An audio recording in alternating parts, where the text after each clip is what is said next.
Excellent. Cool. Okay.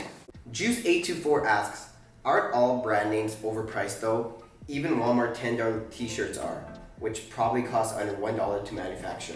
So I wouldn't say that's the case. I think in realities, any business has overhead. There's gonna be costs to your operations. There's gonna be a cost to providing the service that you're being provided. So for Walmart, even if they're selling t-shirts for $10, they still have to pay for their stores. They still have to pay for staffing. They still have to pay for getting the product to the store for you to be able to buy it. I'm not gonna debate whether or not the ethics of Walmart, but as long as there's being value exchanged in any business transaction and the customer is happy and the business is happy, then that is a perfectly fine operation. Where you run into issues is when you're charging a lot, and when consumers approach a brand and they pay a certain amount for something, there's a certain expectation of that exchange of value.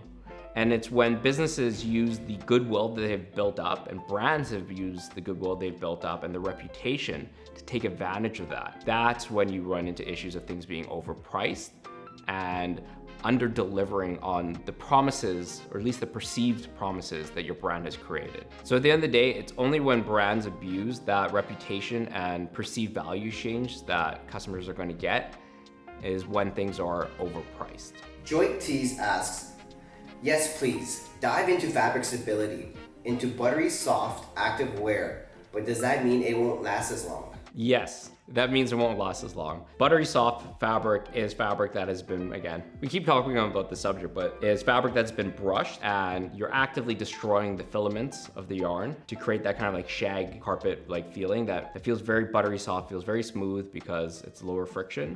We actually have a very deep dive series that we're going to be doing on our YouTube soon that goes into every single step it takes to create a legging, from nylon pellet through the yarn, through the knitting, through the brushing, dyeing, all the way to sewing. So head over to our YouTube and subscribe to see that. But yes, whenever time you're doing stuff like that, peaching, brushing, napping, you're actively destroying the fibers, and it's going to lead to garments that aren't going to last as long.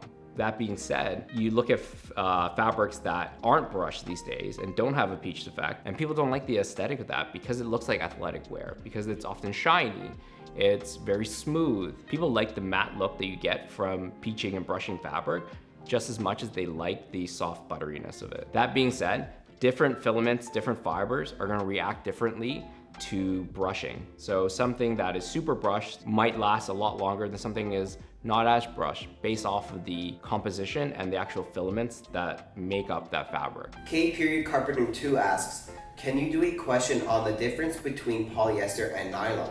When will you choose to use one over the other, and why?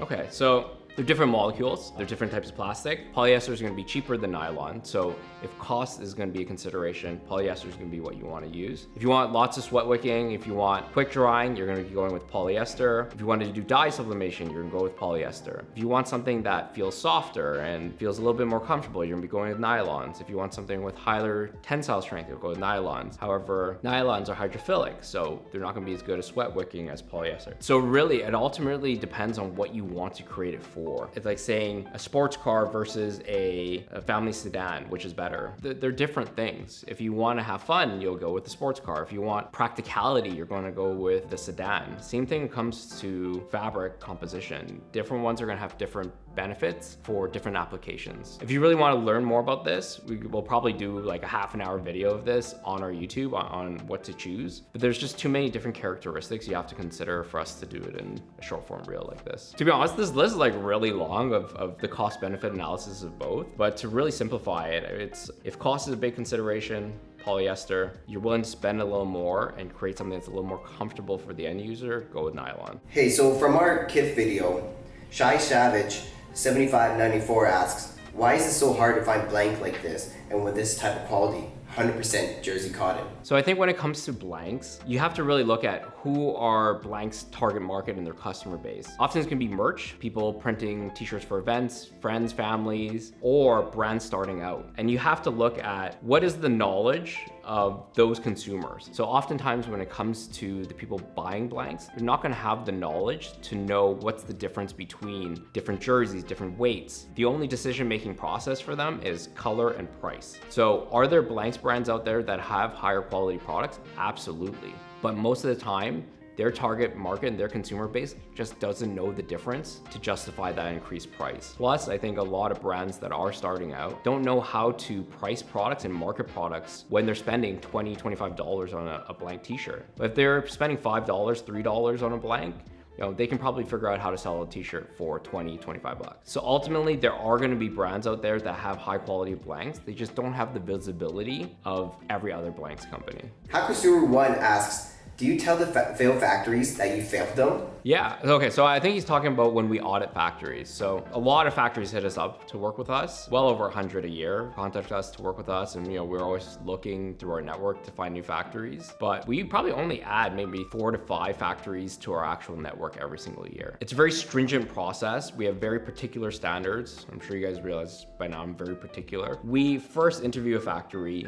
We go through what they are like, what their machines, what their capabilities, what their social compliances are, where are they. After that, we use a third party to audit the factory to find a little bit more, to actually get reports.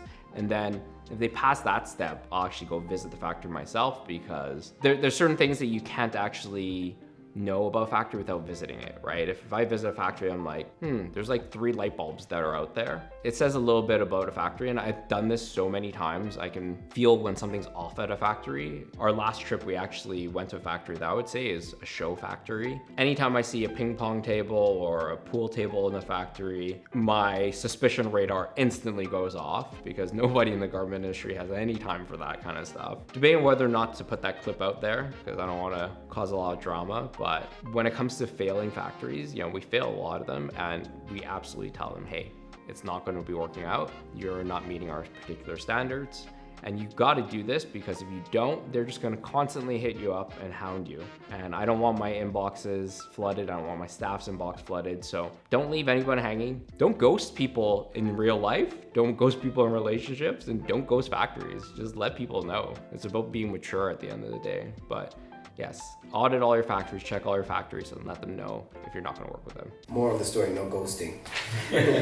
Cool. If you guys want to see more of these type of videos and more on what goes on behind the scenes in fashion, don't forget to subscribe and check out these videos.